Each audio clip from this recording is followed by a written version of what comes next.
Hi, I'm Chris from Electric 11. If you've received an electrical installation condition report from us, it might look a little bit overwhelming. That's how all electrical installation condition reports come. There's a standard version that we all have to fill in. It's actually about 7 pages long. So as a homeowner or a landlord, somebody who's buying a house or somebody who's selling a house, I'll just quickly talk through with you a couple of key points that you just need to look for within the report so it makes sense to you. A lot of it will be electrician's jargon, but the useful pieces are really easy to pull out once you know what you're looking for. If you scroll to the very end of the report, page 7, there is a handy attachment on the back which will give you electrical installation report guidance for recipients. This will lay out quite clearly what it is that you're looking for to be able to read the report.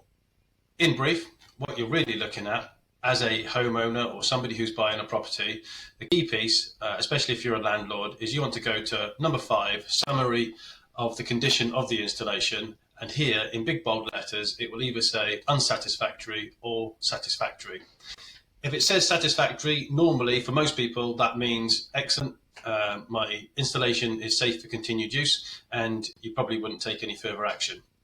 However, we'll come on to the classifications of codes in a minute. Sometimes for something to be unsatisfactory, there has to be code C1 and C2. There are 3 gradings of code. C1 is the worst, then C2, and then C3. Even if there are C3 codes, it can still be a satisfactory installation. And this is normally fine for most people, landlords, people buying and selling houses. The only time that this isn't considered okay is if your insurance company specifies. So we found this recently in people who own maybe HMOs, listed buildings or thatched properties. If you're in one of those properties, then check your insurance company, because your insurance company has probably asked for this electrical certificate, and they may well specify in their T's and C's that you need to deal with all observations, including C3s, irrespective of whether or not the electrician has written satisfactory in this box. So if you do have an unsatisfactory certificate, essentially what you need to do then is just scroll down into section 7, and this will then give you a list of all the issues that have been potentially found within your installation. So what you'll find is down this right hand side, we've got the classification codes, and like I said, C3s generally just means an improvement is recommended, but we may well have a satisfactory certificate. So this certificate is unsatisfactory, and that's because we have these C2 items down the right hand side, and it'll then give you an example of what those are and what the problem is. Again, very often there are 14 items listed here, and some of them are actually related to the same item. Several problems might be resolved with one solution, and an example of that. Number 5, condition of the enclosure in terms of IP rating is in a potentially dangerous condition. So that is to do with the consumer unit, your fuse box. Subsequently, item 6, condition of the enclosure in terms of fire rating.